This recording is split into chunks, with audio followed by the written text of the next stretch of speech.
함께 만드는 언론 미디어 협동조합. 여기는 국민TV.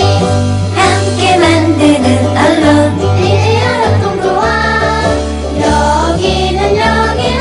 여기는 국민TV. 나란히 가지 않아도 우리는 하나. 세상은 힘들게 해도 우리는 조합원. 우리는 하나.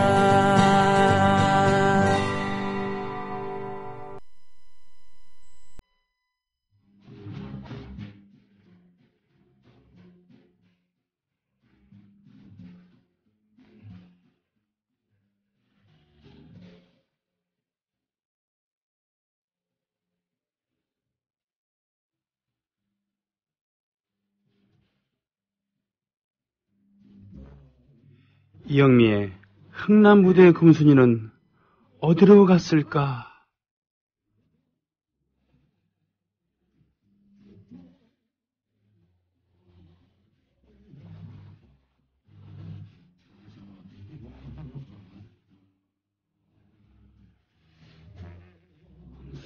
자, 10년이면 강산이 변한다는 말이 있습니다만 전쟁의 참화를 겪고 나서 10년이 다 되어가는 60년대 초, 그 세상은 분명히 전쟁 전이랑도 물론 달랐지만 전쟁 직후와도 많이 달랐던, 음악을 통해서 보니까 더더욱 그게 두드러졌다는 것을 알게 되는, 금순이도 찾아다니면서 음악도 듣고 세상도 배우는 일석삼조의 그런 시간입니다. 흥남부대 금순이는 어디로 갔을까? 오늘 이영미 선생 모셨습니다. 자, 안녕하십니까? 안녕하세요. 네. 지난주에도 참 재밌는 거 많이 배웠습니다만, 점점 60년대 하면 제가 이제 태어난 연대니까. 그렇죠. 네. 저도 태어난 연대니까. 아, 그러시군요. 네. 예. 저 61년생입니다. 노란 셔츠 사내가 나온 바로 그 해. 그렇군요. 저는 비틀즈 리볼버 앨범이 나오던 66년에. 네. 얼마 전에 왔다 가셨던 폴 맥카트니. 네. 형님의 두 띠동갑 아래입니다. 1942년생, 예. 저는 그걸 42년생이라는 건 알았는데, 네. 그게 말띠라는 것은 이번에 처음으로 그걸. 띠를 생각하면 네. 그쪽도, 만약에. 왜냐면 54년 말띠는 제가 많이 알고 있거든요. 정태춘, 도종환, 이철수, 곽재구, 이런 분들이 모두 54년 말띠입니다. 아, 그렇군요. 네. 그런데 42년 말띠는 42년 말띠. 제 이 존재 바깥에, 인식의 범위 바깥에 있었는데, 이 폴 맥카트니 형님께서. 드디어 들어왔어요. 네. 자, 그렇습니다. 오늘, 자, 제가 태어난 1961년, 바로 내일. 네. 오늘이 15일이니까 내일은? 16일이네요. 5월. 네. 516. 1961년 516. 네. 그렇군요. 그렇습니다. 네. 세상에. 지난주부터 60년대로 들어서서 이제 손석구 노래를 지난번에 많이 들었잖아요. 네. 근데 한 사람이 이렇게 한 시대의 대중예술에서 부각된다는 거는, 그 사람이 능력이 있어서, 혹은 권력이 있어서, 워낙 노래를 잘 지어서, 이런 방식으로만 설명하면 좀 부족해요. 네. 그러니까, 물론 그게 있으니까 판도를 좌우했다고 얘기할 수 있지만, 큰 판도가 그렇게 왔다 갔다 하는 것은 단순히 그것만으로는 설명되기 어려운. 왜냐하면 그렇다면 그 사람은 왜 어느 순간은 허물어질 수밖에 없는가, 인기가 밀리는가. 네네. 이런 거에 답을 하려면은, 그 사람의 특성하고 그 시대와 그 시대 맥락이 이렇게 딱 맞아떨어지는, 어른들 말로 운때가 맞았다. 운때가 맞았다. 네, 그런 거죠. 그러니까 능력이 있는 사람도 늘 뜨는 건 아니에요. 네. 그러니까 서태지가 2000년대에 나왔다. 그럼 꼭 떴겠냐? 아닐 수도 있어요. 그거는. 네, 그렇군요. 그러니까 그렇게 그 시대에 의해서 선택됐다라고 보는 쪽이 옳은 것 같아요. 예. 그렇기 때문에 각기 다른 사람들도 그 시대에는 비슷한 성향의 노래들을 계속 짓고 부르는 모습을 볼 수 있는데 오늘 이제 제가 그런 말씀을 드리려고 하는 겁니다. 예. 5.16 얘기가 나왔으니까 말인데요. 사실 이렇게 손석구가 부각된다는 것은 이렇게 당시 여론을 좌우하는 대도시 중산층, 네. 교육 조금 받은 사람들의 선택이 손석구였다. 손석구를 선택했다. 그런 얘기입니다. 그렇군요. 예, 그러니까 맞으면 4.19와 5.16을 거치면서 이런 민심이 바로 이 시기에 주류로 선택이 된 거고요. 예. 그 민심이라고 하는 거는 글쎄요. 이게 이제 5.16 얘기를 하기가 이게 쉬운 건 아닌데요. 네네. 우리 왜 흔히 5.16을 4.19에 대한 배신이다 이렇게 쉽게 인식을 하죠. 예. 진보적인 사람들은 더더욱 그렇고요. 그리고 그건 뭐 분명히 그렇습니다. 근데 이제 최근의 연구들을 보면은 그것과는 조금 다른 지점들, 그렇게 단순하게만은 볼 수 없는 지점들이 이제 발견되는 게 참 많아요. 저도 연구를 하다 보면 그렇고요. 예. 왜 청년 장교들이 4.19 이전부터 쿠데타를 모의했다고 그러죠. 네. 예, 그러니까 그런 얘기 이제, 들었습니다. 네. 그렇답니다. 그러니까 뭐 나중에 와서는 5.16 하고 나서 우리는 이 민주당 정권의 무능을 견딜 수가 없고 게다가 무분별한 통일론이 뭐 평화통일하자 이딴 소리가 나와서 네. 가자 북으로 만나자 판문점에서 이딴 소리 하는 대학생들 때문에 우리는 불안해서 살 수가 없기 때문에 청년 장교들이 총을 들고 정권을 잡을 수밖에 없었다. 이렇게 얘기를 하는데 그건 나중에 만들어진 것이고 명분이고. 네. 4.19 이전에 이미 쿠데타를 모의했다는 거예요. 그러니까 어떻게 보면 4.19 때문에 5.16을 못한 거예요. 이 사람들이. 맞아요, 쿠데타를 맞아요. 하려고 그랬는데 먼저 봉기가 일어나 버린 거죠. 네. 그러니까 사실 확실히 보면은 정권욕이 있었던 거고 4.19에 대한 배신으로 5.16이 나왔다. 이런 얘기가 맞기는 맞습니다. 맞습니다. 예. 예. 그런데 또 한편으로 보자면은 그런 민심 이렇게 5.16 담당자들이 그런 식으로 뭔가 이야기를 했을 때 그게 맞아 떨어진 측면이 있다는 거죠. 예. 예컨대 학생과 진보적인 지식인들의 평화통일 논의가 보통 사람들한테 좀 불안해 보인 측면이 있고요. 네. 무능한 정부가 짜증났고 데모하는 것도 좀 지겨웠던 측면이 있고 네. 그런 민심을 어떻게 보면 파고든 거고 그게 이제 맞아 떨어진 거예요. 예.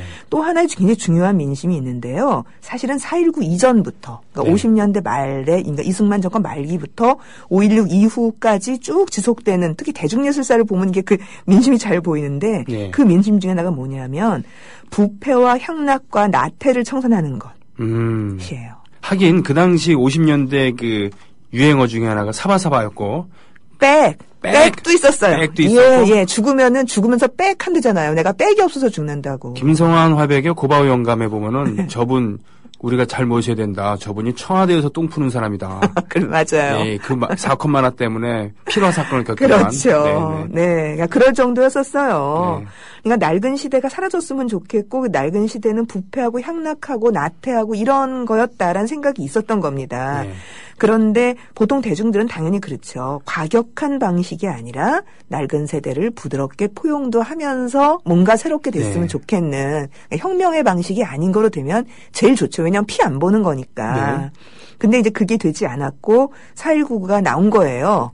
혁명으로 정권이 뒤집어졌는데 사실은 이런 민심이 있었기 때문에 4.19가 끝나자마자 대학생들은 질서 유지를 외쳤어요.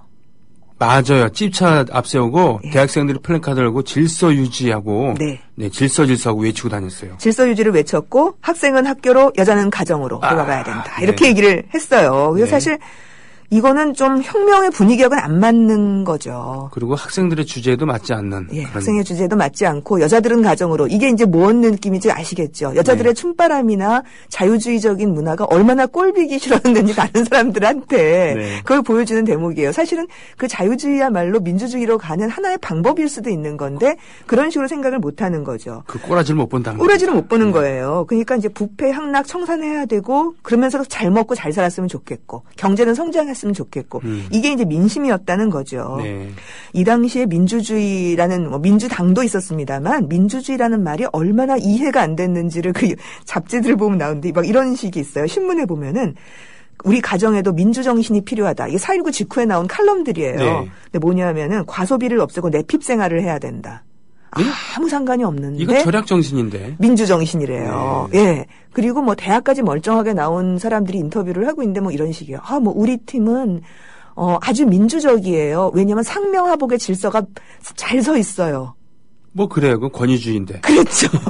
그러니까 민주가 좋은 말인지는 알아요. 이게 네. 뭔가 질서와 관련돼 있다는 건 아는데 그게 뭔지는 잘 모르는 거예요. 그랬군요. 그러니까 그런 시기가 4.19 직후 혹은 그 이전에 마찬가지였다면 5.16 이후라도 그게 뭐 달라졌겠습니까? 네. 그러니까 결국은 5.16 세력이 무력으로 집권을 한 거지만 그 집권을 하면서 당시 대중들의 정치의식의 수준에 맞춰서 뭔가 발언을 한 거고요. 네. 그게 이제 어느 정도까지 받아들여진 겁니다. 네. 하여튼 뭔가 좀 얘기가 길었는데요. 이제 5.16 직전이 돼서 손석구의 시대가 왔다는 것은 바로 이렇게 손석구의 능력 말고도 다른 변수들, 즉 여론 주도층이나 그런 사람들한테 이끌려서 흐르는 이런 민심하고 손석구의 그 노래들이 이렇게 딱 맞아떨어진 측면이 있었다라는 이야기입니다. 네. 어떻게 보면 손석구가 만들어낸 그 반듯한 느낌, 깔끔한 느낌 이런 거 있잖아요. 그렇습니다. 그것이 네. 50년대 향락, 나태, 뭐 춤바람 이것과는 굉장히 다른 느낌을 주면서도 서양적이잖아요. 네. 잘 먹고 잘 사는 나라의 느낌이 나는 거죠. 네. 그러니까 딱 맞아떨어진 측면이 있었던 셈이에요. 그랬군요.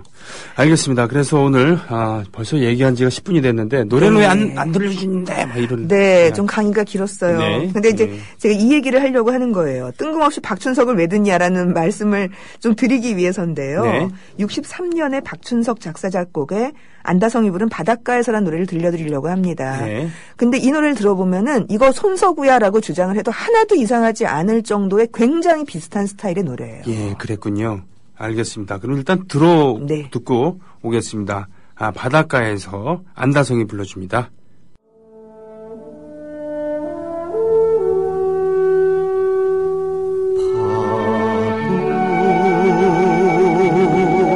소리 들리는 쓸쓸한 바닷가에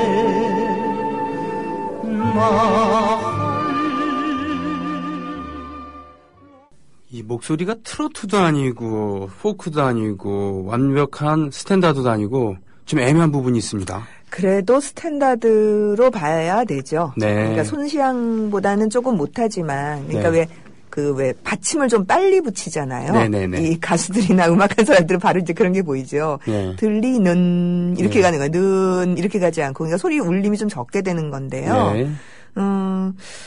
어쨌든 이런 식의 목소리가 나온 것도 방송국이 선택해줬기 때문이에요. 안다성은 방송국에서 이제 발탁한 가수였던 거죠. 그렇군요. 그러니까 권혜경, 송민도 다 그런 스타일입니다. 네. 근데 지금 이 박춘석 작사 작곡의 노래, 이거 손석구 작사 작곡이다 해도 거의 믿을 정도 아닌가요? 너무 격조가, 그러니까 비슷해요, 아주. 제가 좋아하는 곡인데, 네. 박춘석 선생은 트로트도 정말 훌륭하지만, 트로트가 히트곡이 대부분이지만, 네. 초우 같은 노래나 이 네. 노래 같은 경우는, 네.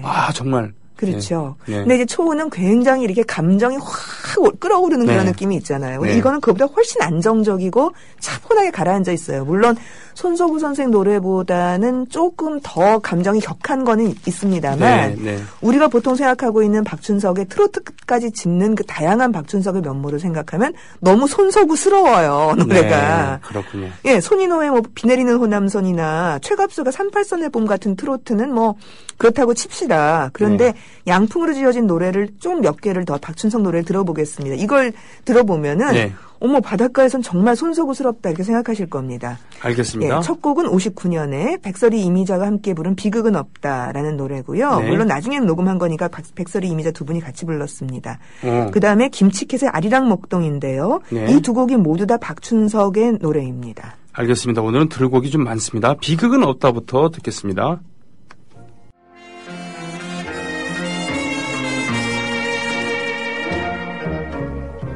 사랑의 운명 속에 외로운 그대와 나 어두운 밤하늘에 날려가는 낙엽 꽃가지 꺾어들고 소매기는 아가씨야 아주 가리 동백꽃이 제 아무리 고와도 목매가는 생각 사자 내 사랑하오리까 야, 이 노래는 응원가로 많이 우리가 불렀잖아요. 그렇죠. 이게 박준석의 곡이었단 말입니까? 네. 야야, 예, 야야야야. 이러면서, 네. 그러니까 50년대 말의 노래들이 굉장히 응원가를 많이 들어온 거예요. 그렇군요. 닐리리만보도 그렇고. 아리랑목동도 그렇고. 예, 많이 들어온 겁니다. 야, 그건 비극은 없다. 좀 전에 들은 비극은 없다도 네. 박준석의 곡이고 네. 비슷한 시기에 만들었다는 얘기 아닙니까? 그렇습니다. 와. 50년대 말, 60년대 초반 다 그런 거예요. 아까 바닷가에서가 60년대 초반. 네. 그러니까 비극은 없다는 뭐 영화 주제가로 59년에 애초에는 안다성이 불렀던 노래를 지금 백설이 이미자 두 분이 같이 부르시는 걸로 네. 이렇게 들었는데요. 뭐 딱 들어보면 봄날은 간다나 센치멘탈 브루스 같은 그 50년대 후반에 온갖 그 브루스 이름 붙은 것하고 되게 비슷한 스타일이잖아요. 그렇군요. 네. 그리고 아리랑목동 들어보면은 50년대 아주 익숙했던 그러니까 재즈나 그런 춤곡 같은 걸 수용한 신민요들 네. 계열하고 아주 비슷한 거죠. 그러니까 이런 스타일을 다 두루두루 다 잘 짓는 거예요. 근데 그것에 비하면 바닷가에서는 너무나 손서구적이죠. 예. 얌전하고. 네. 아다리리라라라 세미 클래시컬하고. 내가 비록 지금 도로또를 하고 있지만 나 원래 경기고등학교 출신이야. 이런 얘기를 하고 싶으신 것 같은 느낌이. 그냥 다 짓는 거예요. 네. 다 잘 짓는 거예요. 근데 이때가 되면 이걸 지을 수 있는 거죠. 능력이 없는 사람은 한 가지만 짓고 나머지 때는 못 짓거든요. 네. 그러면 이제 그때 날아가는 건데 이 사람은 안 날아가고 계속 이런 걸 짓는 겁니다. 하나만 더 들려드릴게요. 안다성이 사랑이 메아리칠 때 이 곡을 들으시면 정말 박춘석이 이미자와 남진 나훈아 노래 같은 거를 짓고 조미미 노래를 지었던 그 박춘석이야 싶을 정도로 진짜 고상한 선율을 만들어내고 있는 걸 볼 수 있습니다. 역시 63년 곡입니다. 네.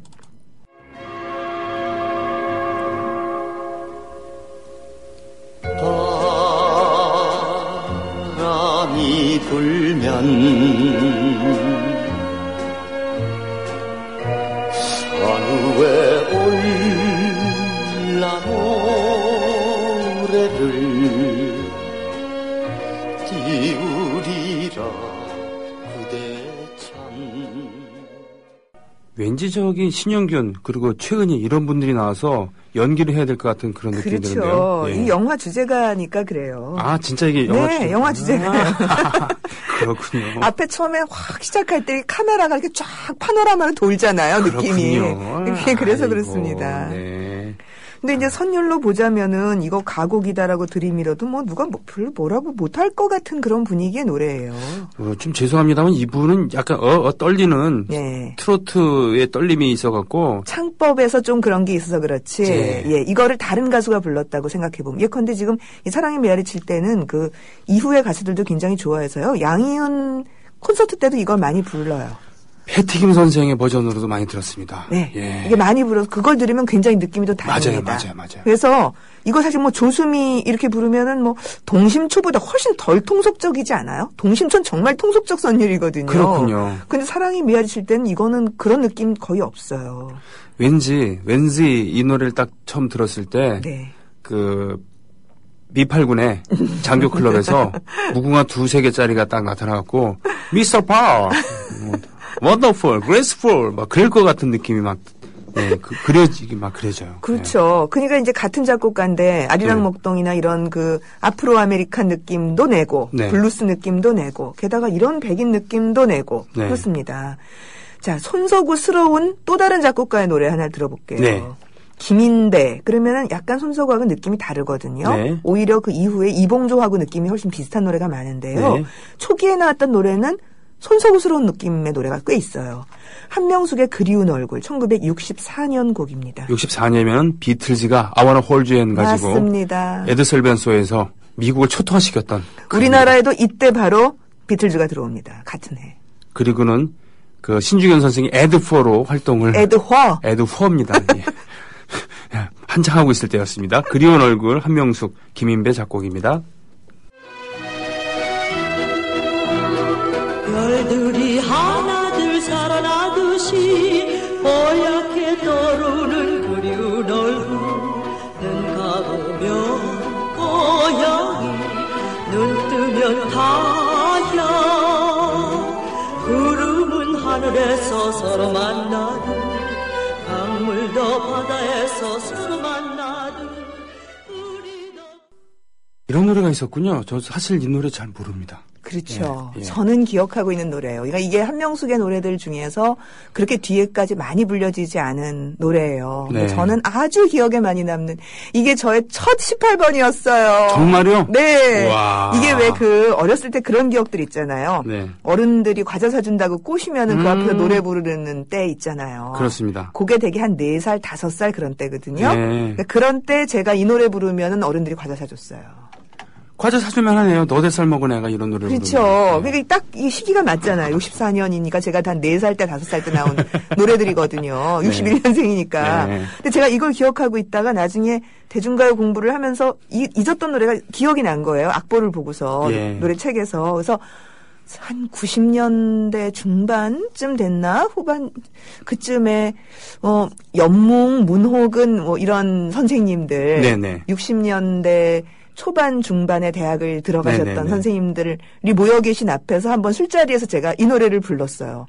엄청 좋아하셨겠네. 완전히 입이 쩍 벌어졌어. 어떻게 이 노래를 알아? 네가 어떻게 이 노래를 하냐 이러면서. 그런 거였어요. 네. 그러니까 보고 싶은 얼굴, 현미 이런 거는 다 그 뒤까지 부르는 노래지만 어머 세상에 우리 기억 속에도 까맣게 잊고 있었던 이 노래가 어떻게 네 입에서 나와? 이런 막 식이었어요. 술을 막 권해주시고 막 그랬겠군요. 내가 막 과자 사줄까? 이러면서. 네, 거의 그런, 이게 제 처음에 18번이었어요. 네. 그랬어요. 근데 이 보면은 이 고향 노래잖아요. 그러게요. 고향에 떠나 있어서 우리는 다시 만나서 고향 노래 부르자라는 노래인데 세상에 이렇게 고향 노래가 희망적일 수가 있어요? 여태까지 우리나라 노래들 중에서. 왠지 관제가요 느낌도 드네요. 그런 식으로 따지니까. 예, 근데 이제 관제 느낌은 가사에서는 별로 없거든요. 네. 그냥 고향에서 우리는 다시 만날 거야. 그냥 이런 거니까요. 근데 이전에 고향 노래라고 하는 건 고향을 떠나서 타향살이가 너무나 힘들다. 네. 아니면 50년대처럼 고향에 돌아가 봐도 별 볼 일 없다.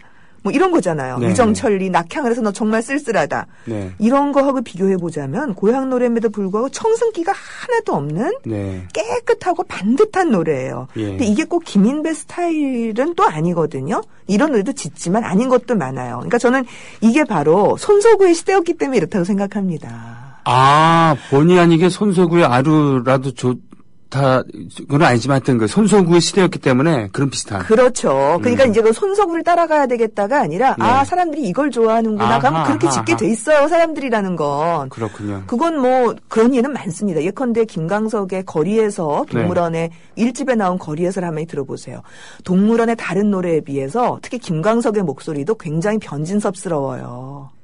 아, 그때가 발라드의 시대였잖아요. 저는 그런 생각 까맣게 못했었습니다. 예, 그러니까 가요사를 공부하면은 그 시대에 그렇지 않은 사람들이 그 시대의 주류하고 굉장히 비슷해지고 싶은 욕망이 노래에서 보여요. 예. 근데 이것들을 다 보고 있으면 이게 다 같은 사람이라고 해도 말이 될 정도로 다른 작곡가가 비슷한 노래를 계속 짓고 있다는 건 이게 대세인 거예요. 이 당시에는. 대세가 이랬다는 얘기군요. 예, 그렇습니다. 네. 근데 이게 물론 이런 것은 64년을 계기로 해서 좀 꺾입니다. 네. 근데 크게 보자면 60년대가 다 갈 때까지 어느 정도는 유지가 되고요. 네. 근데 이제 완전히 손석구 시대로 도배를 했다 싶은 거는 64년 정도 이렇게 한풀 꺾이는 느낌이 있어요. 그랬군요. 하여튼 뭔가 희망적이고 반듯한 분위기. 그게 정부가 주도한 억지스러운 희망하고는 조금 더 구별되는 그런 희망이 좀 있는 거예요. 그래서 그러니까 관제가요는 아닌데 뭔가 좀 그런 느낌이 들죠. 그렇군요. 그 희망 때문에 그런 겁니다. 예. 근데 그렇기 때문에 관제가요도 잘 먹혀요. 그러니까 관제적으로 노래를 지었음에도 불구하고 원래 대중들이 희망이 있었던 시대였던 거잖아요.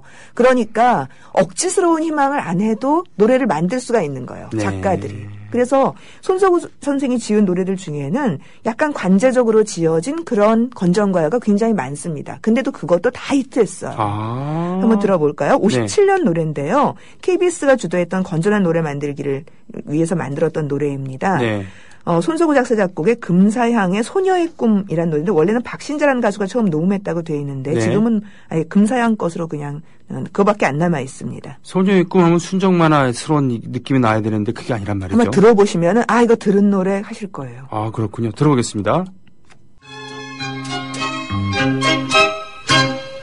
저 산 저 멀리 저 언덕에는 무슨 꽃잎이 피어 있을까?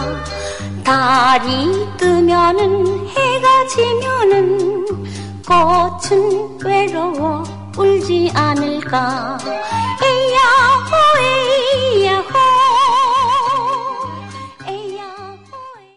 소녀의 꿈이 이 노래였습니까? 제목은 처음 들었는데. 전혀 생각이 안 나지만. 예, 이 노래는 참 많이 아는 노래 아닙니까? 그렇죠. 아는 노래죠. 아마 이 시스터 버전으로 많이 들으셨을 거예요. 여자 셋이 나와서 부르는 버전으로. 맞아요. 예. 이 금사양 목소리는 정말 못 들어보신 분들이 훨씬 많을 거고요. 아마 50대 말 정도나 돼야지 이 목소리를 기억하실 거고요. 그렇군요. 저도 사실은 이 시스터즈 버전으로 훨씬 더 익숙해요. 이 노래는. 그렇군요. 야. 이게 이제 50년대 말 후반에 KBS가 건전한 노래 만들어서 퍼뜨린다고 주도해서 이렇게 공모를 해서 작곡자들한테 받았거든요. 네. 그때 이제 손석구의 소녀의 꿈이 들어왔고, 그 다음에 황문평의 꽃 중에 꽃, 무궁화 꽃, 그것도 이때 만들어진 거예요. 이때 들어온 거고, 그 다음에 반야월 박시준 코미도 뭘 하나 해야죠. 그러니까 트로트를 낼 수는 없어요. 그러니까 금수강사의 백화가 만발하구나라고 하는 신민요곡을 냈습니다. 네. 공통점은 트로트 배제예요.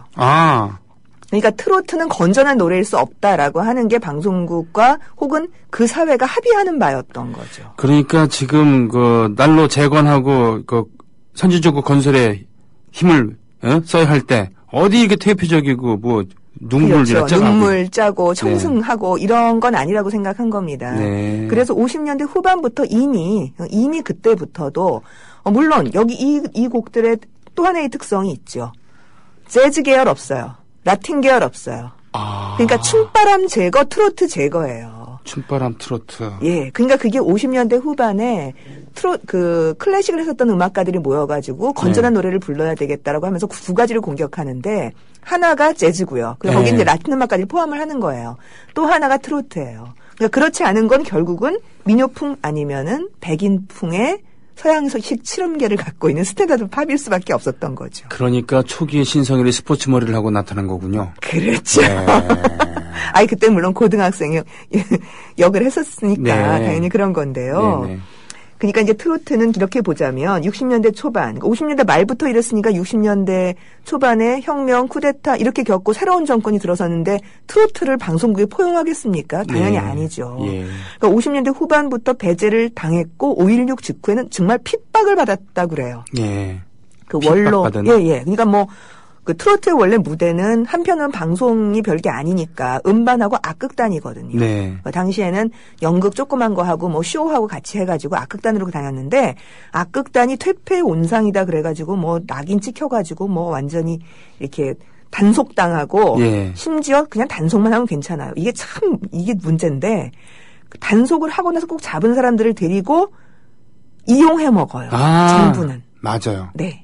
그러니까 군사혁명 홍보쇼 이런 거로 동원을 하고 뭐 이런 식이었던 거죠. 그래서 5.16 직후 어떻게 보면 60년대 초반이고 5.16 때문만이 아니더라도 대중들의 머릿속에서 이제 좀 트로트는 그만 들었으면 좋겠다라고 하는 중산층의 여론 같은 게 있었던 셈입니다.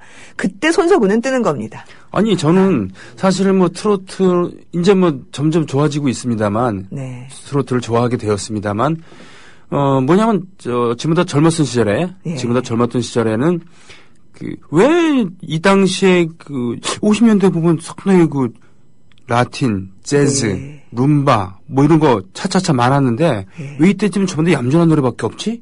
이런 의미를 갖고 있었거든요. 그렇죠. 50년대 우리가 공부할 때, 완전히 이 코너가 공부인데요. 50년대 공부할 땐 진짜 그런 느낌이 들잖아요. 이렇게 화려한 자유주의가 있었는데, 어느 날 갑자기 싹 사라진 거예요. 그렇군요. 물론 대중들이 좋아하는 게 잠복하는 거지 사라지는 것은 없어요. 그리고 트로트도 만들어지긴 합니다. 근데 보면요. 50년대의 분위기보다 못해요. 왜냐하면 그렇게 슬프게 지을 수도 없고 기쁘게 지을 수도 없고 되게 애매해요.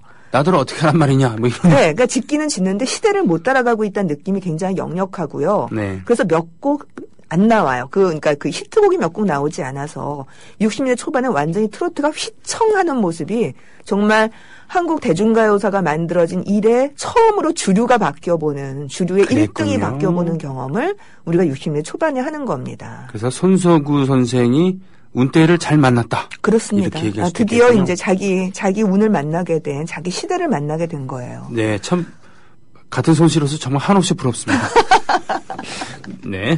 자, 네. 그러니까 이제 라틴 계열 재즈, 뭐 춤바람, 트로트 싹 제거되고 만드니까 그 희망적이고 반듯한 느낌으로 관제가요를 만들어도 대중이 다 받아들일 준비가 되는 겁니다. 네.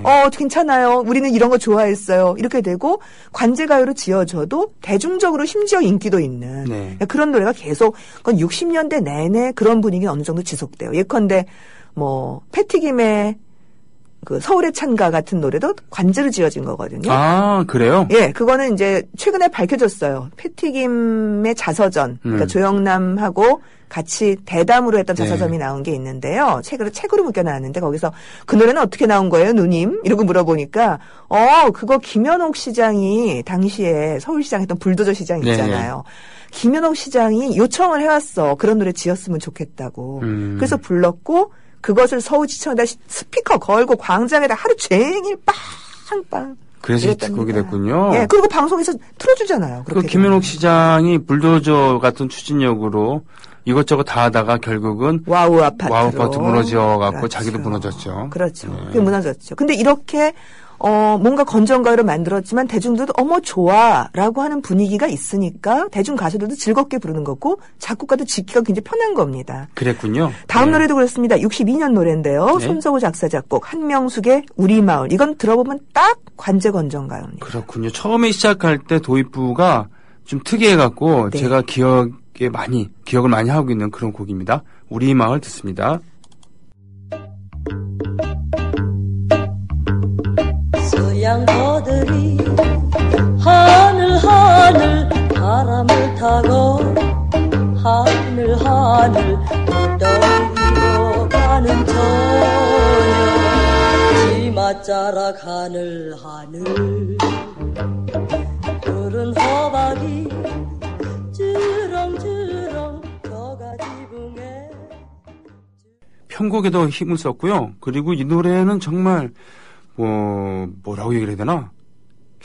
한명숙 씨는 노란 셔츠의 사나이를 가지고 네. 군사 정권이 굉장히 좋아했잖아요. 네. 예, 건전한 그야말로 재건에 힘을 써야 할 때 그 네. 이미지를 그대로 가져다가 네. 이 관제 가요에 사실 동원을 한 거네요. 어떻게 보면. 근데 노란 셔츠 사나이는 굉장히 밝아지긴 했습니다만 관제의 느낌은 없어요. 예. 그렇잖아요. 난 네가 좋아 이런 건데요. 게다가 굉장히 새로운 신세대의 느낌까지 있거든요. 네. 그 이전까지의 여자가 부른 노래 중에서 여자가 스스로 나는 저 사람이 좋아. 이유는 이러저러해라고 하는 노래가 없어요. 그렇군요. 네. 그러니까 보세요. 기껏 하는 게 뭐냐면요. 나는 가슴이 두근거려요. 당신은 아리켜 드릴게요. 19살이에요. 이게 최대의 표현이에요. 그렇군요. 근데 여기서는 나는 저 사람이 좋아요. 왜냐하면 미남은 아니지만 생김새가 씩씩해요. 야, 군발이네. 그러니까 이런 식으로 뭔가 이유를 명확하게 돼서 여성이 자신의 사랑의 욕망을 드러내는 거거든요. 네. 게다가 가사에서도 어쩐지 마음에 쏠려 이런 식의 아주 새로운 표현들을 써요. 그렇군요. 굉장히 새로운데 그렇게 해서 그 밝은 분위기가 어떻게 보면 60년대 초반에 희망적인 분위기가 맞아 떨어지는 거거든요. 네. 이건 제가 근거를 찾지는 못했는데 이건 아무래도 의뢰받고 쓴 것 같아요. 네. 예, 여쭤보지 못했습니다만 이건 우리 마을 살기 좋은 곳 경치 좋고 인심 좋아 봄 가을엔 오고기 풍성 주렁주렁 너울너울 무르익어요. 이런 가사를 그냥 대중가요로 썼다는 건 좀 믿을 수 없죠. 그렇죠. 그 누가 등 때문에 흘려서 아니고 자기가 쓰고 싶어서 이런 네. 손발이 오라들어서 어떻게 이런 가사를 그렇죠. 씁니까? 게다가 땀방울도 주렁주렁이에요. 으아. 그러니까 열심히 일하는 거죠. 그러니까 노동은 아름다운 것이 된 거예요. 이때는. 정말에 신현균이 나와야 됩니다. 이럴 때는. 그렇죠. 네. 신영과 채은이가 열심히 막 돌을 깨고 날라야 돼요. 맞아요. 그 왜 쌀이라는 영화가 있는데요. 네. 그게 실화를 바탕으로 한 영화거든요. 신상욱 감독이 만들었고 이거야말로 정말 의뢰받은 느낌이 역력한 건데 내용이 뭐냐면 아주 정말 지지리도 못 사는 마을이에요. 네. 물이 없어서 못 사는 겁니다. 네. 그 땅은 있는데 네. 너무 가물어서 그래서 돌 바위를 깨요. 돌산을 깨서 저 맞은편에 있는 물길을 끌어서 옥토를 만들 생각을 해요. 마을 어른들이 전부 다 반대합니다. 다 반대해요. 그러나 여자친구가 되진 않았지만 예쁜 여자. 여자친구죠, 뭐. 예쁜 채은이가. 여자. 채은이가 그 적극 지지해줘갖고 결국은 신현균이 성공을 시킵니다. 근데 더 웃기는 건 맨 마지막에. 네. 그게 이승만 정권 때도 안 되고 민주당 정권 때도 안 돼요. 네. 근데 맨 마지막에 어떻게 되냐 하면은 드디어 혁명 정권이 네. 이것을 추진을 해주는 거예요. 돈을 끌어주고 불도저 같은 거 갖다 주고 막 이러는 거예요. 그래가지고 마지막에 그 힘으로 마지막 성공을 해냅니다. 그렇습니다. 옥토가 됩니다. 만세. 마을 사람들은 만세를 부르고 신영균, 최은희는 사랑의 결실을 맺습니다. 그렇습니다. 네. 이게 쌀이라고 하는 신상옥의 영화인데 이게 이제 그 뒤에 이것은 실화입니다. 이렇게 네. 도와줘서 잘 됐습니다. 이런 게 있으니 딱 거기에 어울리는 네. 딱 그런 노래입니다. 예, 그렇군요. 근데 그럼에도 불구하고 이게 대중가요로 히트를 안 했냐? 아니에요. 굉장히 많이 불려졌고요. 제가 지금 외울 정도로 이렇게 다 알고 있는데요. 그러니까 60년대에 고도 성장 이건 네. 군사 정권이기 때문에 가능했던 게 아니라 네. 그 개발도상국들 항상 이런 그 단계가 있죠. 그렇죠. 예. 희망이 있어서 확 올라가는 시기가 예. 있었고 예. 이때였던 거예요. 네. 하나만 더 들어보죠. 이때가 바로 잘 살아보세라는 노래가 먹혔던 시대라고 생각하시면 굉장히 쉽게 이해가 되십니다. 한운사 작사입니다. 네, 예. 이게 한은사 작사 김희조 작곡인데요. 일단 노래를 들어보시고서 이걸 좀 제가 설명을 드릴게요. 알겠습니다. 잘 살아보세 잘 살아보세 우리도 한번 잘 살아보세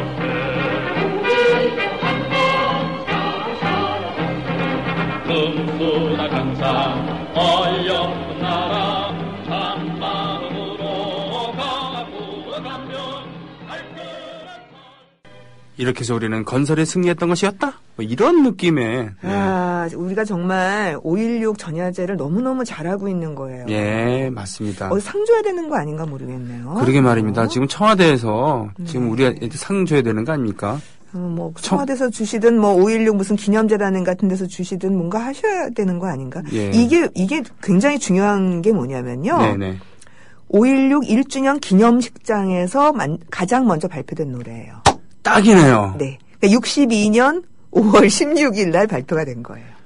제가 대통령이라 그러면 그때는 군사 그렇죠. 과도정이라고 예. 하면 예. 집 하나 사줬다.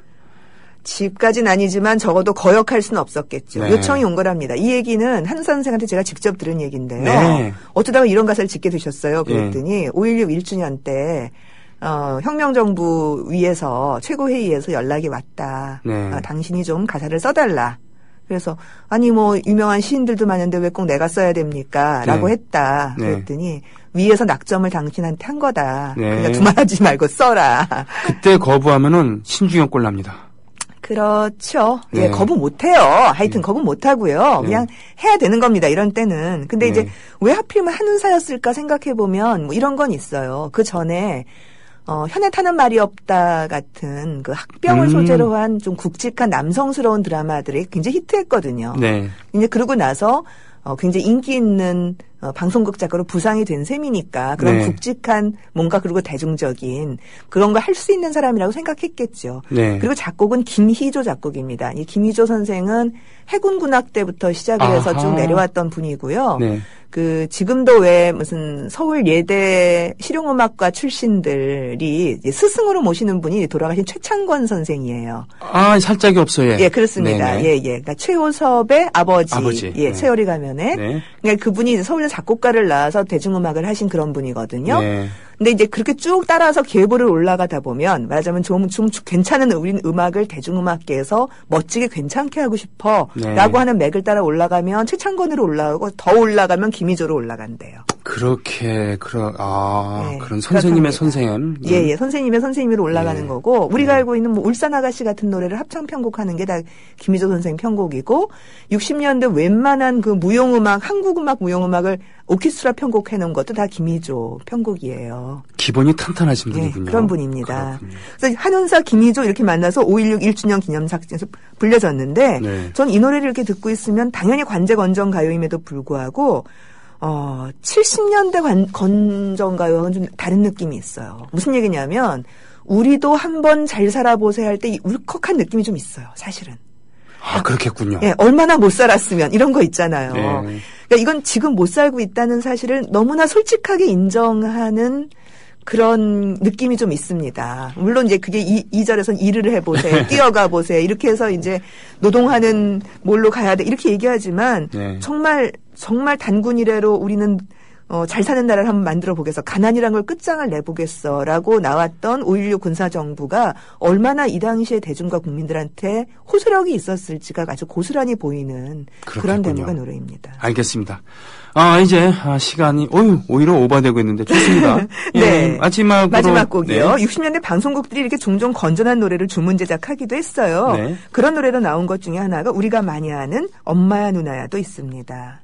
이게 이것도 관제가요라는 얘기인가요? 그러니까 말하자면 그게 관제가요가 네. 국민 계도라고 하는 게 지금처럼 정부의 무슨 홍보만이 아니라 좋은 노래를 만들어서 퍼뜨리는 이런 것까지도 방송국이 해야 된다고 생각했던 거죠. 그러니까 소녀의 꿈도 마찬가지인 거고요. 엄마야 누나야는 김광수 당시에 이제 방송국의 악단을 맡고 있었던 그분이 김소월 시에다가 붙인 노래였습니다. 오늘 그렇군요. 정훈이 버전으로 들으면 좋을 것 같네요. 알겠습니다.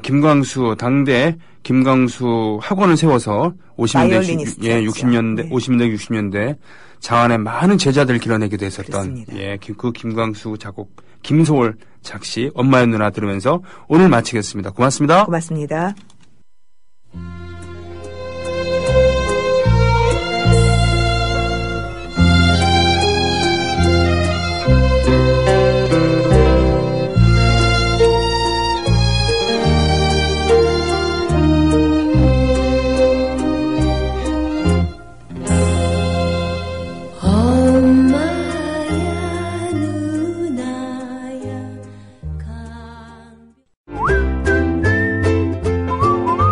국민라디오 팟캐스트 응원하는 가장 쉬운 방법 아시나요?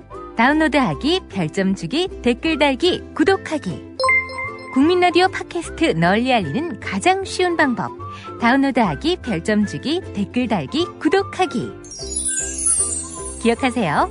다운로드하기, 별점 주기, 댓글 달기, 구독하기.